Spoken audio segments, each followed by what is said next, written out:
So think about the psychology of these people. So they're still searching for something.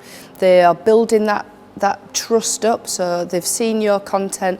They're starting to recognise your brands. They're kind of getting that brand awareness and, oh, this is a company that we keep seeing on a regular basis. Now's a perfect time to let other people tell them how good you are. So customer testimonials. I know that customer testimonials can be really difficult. One, the dynamic of us and our customers is that we give them something, and often asking a customer to come in and film something for you can be quite awkward. Most people don't like being filmed, even I don't like being filmed, okay? You're asking someone to put themselves in quite a vulnerable position. So only ask customers that you feel like you've already got a really good relationship with, okay? And then also bear in mind that they don't always have to be customers. So think about any partners that you work with. If you've got staff, brilliant, because you can use different members of your staff to give testimonials about their jobs and about what they do, and why they enjoy their jobs is really interesting as well. But if you've got people that you work closely with, because you may be a sole trader, but you may also call on other people's services, if you can get hold of those people and say, could we do a little bit of filming? I'll do a video for you and you do a video for me. That is also really beneficial. And think about suppliers. So is there somebody that you work with on a regular basis that you buy from? And ask them if they're happy to do testimonials, because they can tell people that you're very easy to work with. They can say that you always order the highest quality materials for whatever your product or your service is. So don't kind of get too consumed in the fact that it has to be a customer.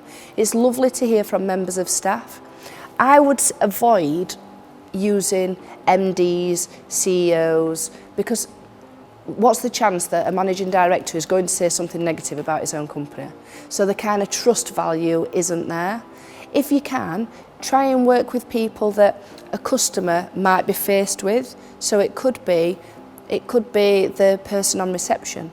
It could be a welding apprentice.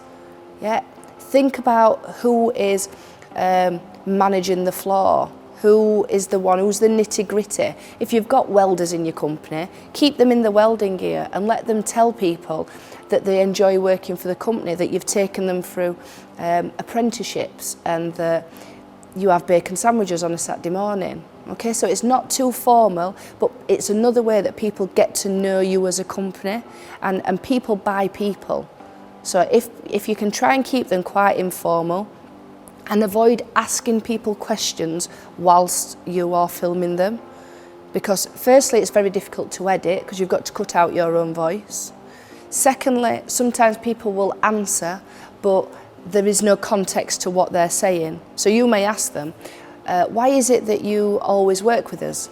And they're likely to say, because we get on really well. Okay? Once you've taken the question away, the answer doesn't mean anything. So give them plenty of preparation beforehand. Let them think of 3 reasons why they use you, and then try and get them to just speak to camera. Don't stop and start. So if they go wrong, don't keep stopping, because each time you're stopping, you're kind of saying you've done it wrong. Okay? And that again will make people feel even more vulnerable. So once you start filming them, just let them roll and just say, don't worry if it goes wrong, you can just start again as many times as you want, it's not an issue. And then you can chop all that away in the edit. Don't be stopping and starting, because it really makes people feel quite uncomfortable. And just bear in mind that they are in a very vulnerable position when you put them in front of the camera. Whilst you're filming testimonials, try to think about cutaways. So it's really important that you collect cutaways, and they are just relevant pieces of footage or collect images that you can lay over whilst people are talking. So just having someone talking all the way through is lovely, but 1 can be a little bit boring. 2, if they go wrong, or if their eyes start to wander, or they do something, or somebody walks past in the background and it's not great, you can use your cutaways to mask over those cracks. We don't use cutaways just because we're being really creative and we're really organised. We just know that to stand to camera and just deliver information clearly and get everything right in one go is very, very unlikely. So just think about, yes, you're going to be filming someone, like I'm being filmed now, but think about what other bits of footage or images can go over, and just make sure that they're relevant.